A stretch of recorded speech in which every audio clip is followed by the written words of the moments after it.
Quem são os homens mais do que aparência de teatro? A vaidade e a fortuna governam a farsa desta vida.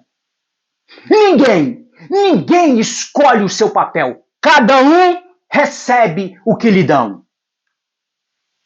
Aquele que sai sem Fausto e nem cortejo e que logo no rosto indica que é sujeito à dor, à aflição e à miséria, esse sim é o que representa o papel de homem.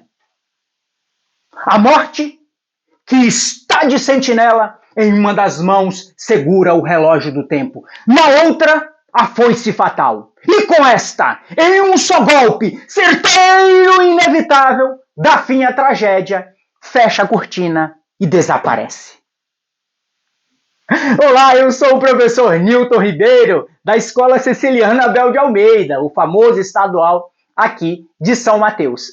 E eu vou compartilhar com vocês práticas de planejamento e avaliação que utilizei no projeto Dia D da Tecnologia 2026, com o tema Mulheres na Ciência, na turma da segunda série do curso de secretariado. E foi uma abertura show, né? E isso eu faço em sala de aula para começar o engajamento com a turma, para despertar, fazer com que o pessoal fique a 90 mil, 2 mil por hora.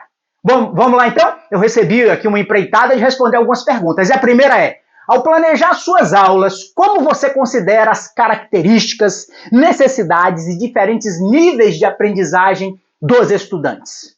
Uma pergunta muito bacana, né? Eu penso o seguinte, que ao planejar, neste caso específico, eu considerei o que a turma já sabia sobre mulheres cientistas. E aí percebi que a maioria não conhecia nenhuma. E olha, eu sei que vocês aí são a maioria, né? Dividi a turma em 6 grupos. Cada grupo com um ponto focal e cada um responsável por uma cientista de diferentes cores, negra, branca, indígena e amarela. Mesclando, então, alunos com habilidades diversas para que todos pudessem contribuir. Pergunta 2. Quais estratégias ou metodologias você percebe que mais despertam o interesse e a participação dos estudantes? Bem, a metodologia de projetos com produtos concretos funcionou e eu tenho percebido que funciona muito bem. Os alunos, neste caso específico, produziram banners, cartazes, maquetes, marca-página, né? E a exposição ocorreu, então, nos 3 turnos, matutino, vespertino e noturno, né? E os alunos como expositores, o que gerou, então, assim, uma responsabilidade e orgulho. Eu usei a metodologia ABP e a abordagem STEAM. Bacana? Então, a abordagem por projetos, para mim, é sensacional. A terceira pergunta: durante o desenvolvimento das aulas, como você identifica se os estudantes estão realmente aprendendo? Aí tem que ter um olhar clínico, né? Tem que ter um olhar além do alcance. Thundercats, né? Dei minha visão além do alcance. Então eu fiz um acompanhamento contínuo nas aulas que aconteceram no LIED, né? Com checklists semanais, reunião com os líderes, né? Com os pontos focais, com os grupos. E isso, então, foi permitindo a gente identificar dificuldades antes mesmo que elas se tornassem problemáticas. Então, é estar atento ao projeto, à turma, aos alunos. Pergunta 4. De que maneira a avaliação é utilizada para orientar o seu trabalho pedagógico? Neste caso específico, a avaliação ela foi formativa e processual. Eu fui utilizando feedback para orientar os grupos, oferecendo apoio específico em pesquisa, síntese ou até para a confecção das maquetes. Então, eu estava o tempo todo ali juntinho com eles, né? Então, a nota final considerou todo o percurso, né? Não apenas o produto final. Então, foi a construção, a avaliação foi na construção, início, meio e fim.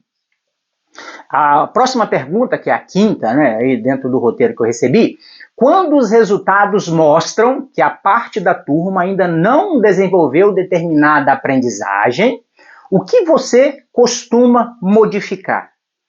Vamos ver aqui nesta prática, né?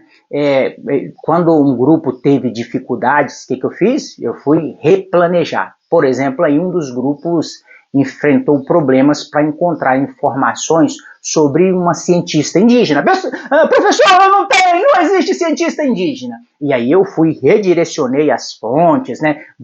Falei para procurar em outros locais, dei links e dicas e trouxe materiais complementares. Então a flexibilidade foi essencial. Então a flexibilidade, gente, é essencial para quando a coisa não está muito assim, você redirecionar o seu trabalho.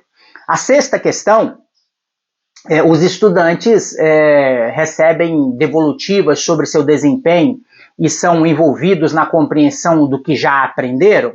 Ora, os estudantes, eles receberam feedback semanal, porque nós trabalhamos 4 semanas, e na semana da culminância fizeram uma autoavaliação sobre o que aprenderam e quais desafios enfrentaram. Então nós fizemos uma avaliação geral ao término, né, depois da culminância, para poder entender como é que funcionou e fazer essa composição geral.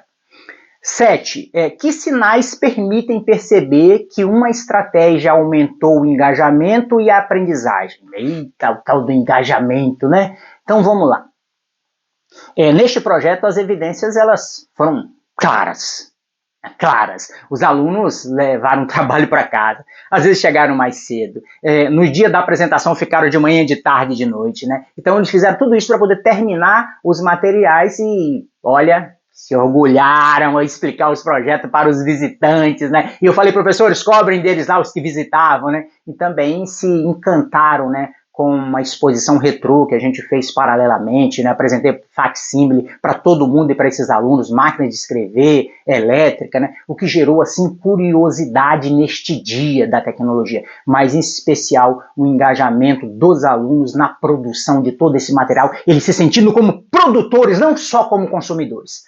Qual é hoje o principal desafio para manter os estudantes engajados? Eita lasqueira, né? Parece que a gente virou influencer em sala de aula e assim eu faço também. O principal desafio foi a dispersão e o uso excessivo de celular. Problema grave, mas que eu enfrentei isso conectando o aluno à vida real e dando protagonismo para eles, né? Então, quando eles se sentiram responsáveis por algo, que seriam produtores, que apresentariam para todo mundo, isso foi visto por toda a escola e por eles, e aí aumentou todo o engajamento. Vamos então encaminhando aqui para o final, que já me marcaram ali que o tempo já está terminando, que até 10 minutos, né?